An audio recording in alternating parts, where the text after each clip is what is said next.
G'day guys, we're on to Friday. So Friday, we've got a bit of running to do. You know, either love it or you hate it. I feel like you can always sit on the fence and kind of like it.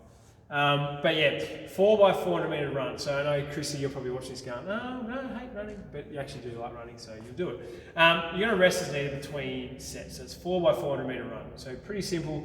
A few things to sort of sort out in terms of your distance and how you can work out your distance. If you can't measure the exact distance in metres, from your starting position, walk at your regular pace for 2.5 minutes, mark the spot, and you're going to walk back to your starting position. That'll be where you're going to run to each time. You'll now run, sprint to your marker and back to your starting position. This will be your 400 metre run. Obviously doing that your 4 times over that one. We want to try and go like for an all-out sort of sprint as much as you can for your 400. If you're able to sort of calculate your time, please do so. And you want to keep those times as consistent as possible. As we were saying, it's all about consistency.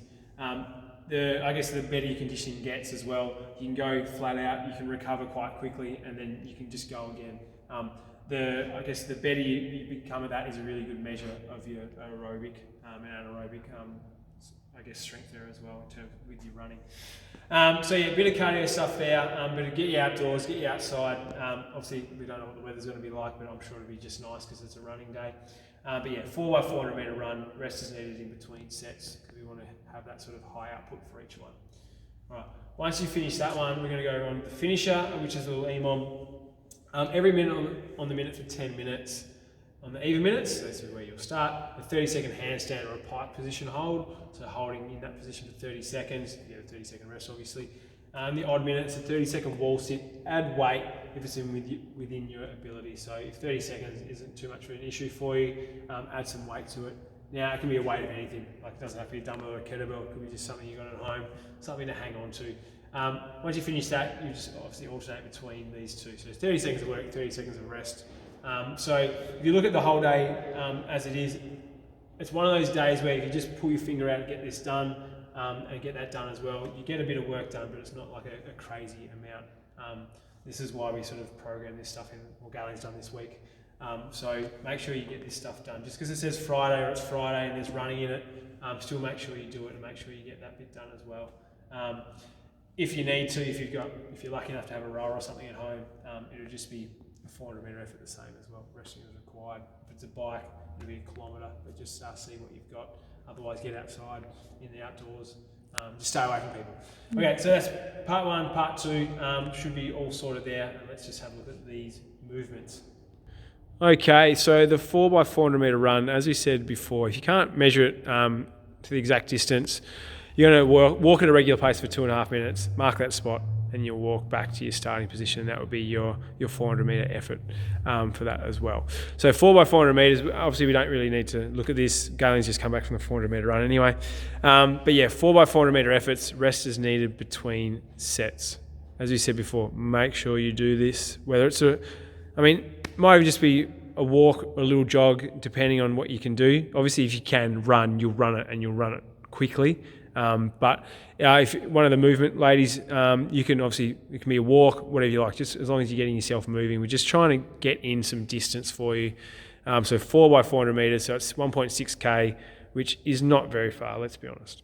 All right, so 4 by 400 metres. Once you've done that, you've got your little finisher, which is an EMOM. Every minute of the minute for 10 minutes. On the even minutes, it's a 30-second handstand or a pike position hold. So obviously if you've got a wall, something to go up to, you'll kick up to the wall and hold there. Otherwise, from a bench seat, ottoman, no, we haven't got one of those.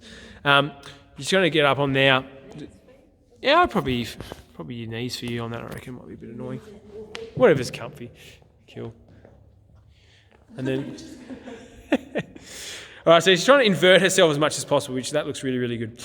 So bums up in the air, trying to get your legs straight, and then having those arms near your ears, and then she's going to come down towards and holding there for those 30 seconds. Good. She's already going a bit red. Yeah, I do. Yeah. All right, so 30 seconds, you get a 30-second rest, and then you got a 30-second wall sit. Add some weight if you like. It's not heavy enough for you.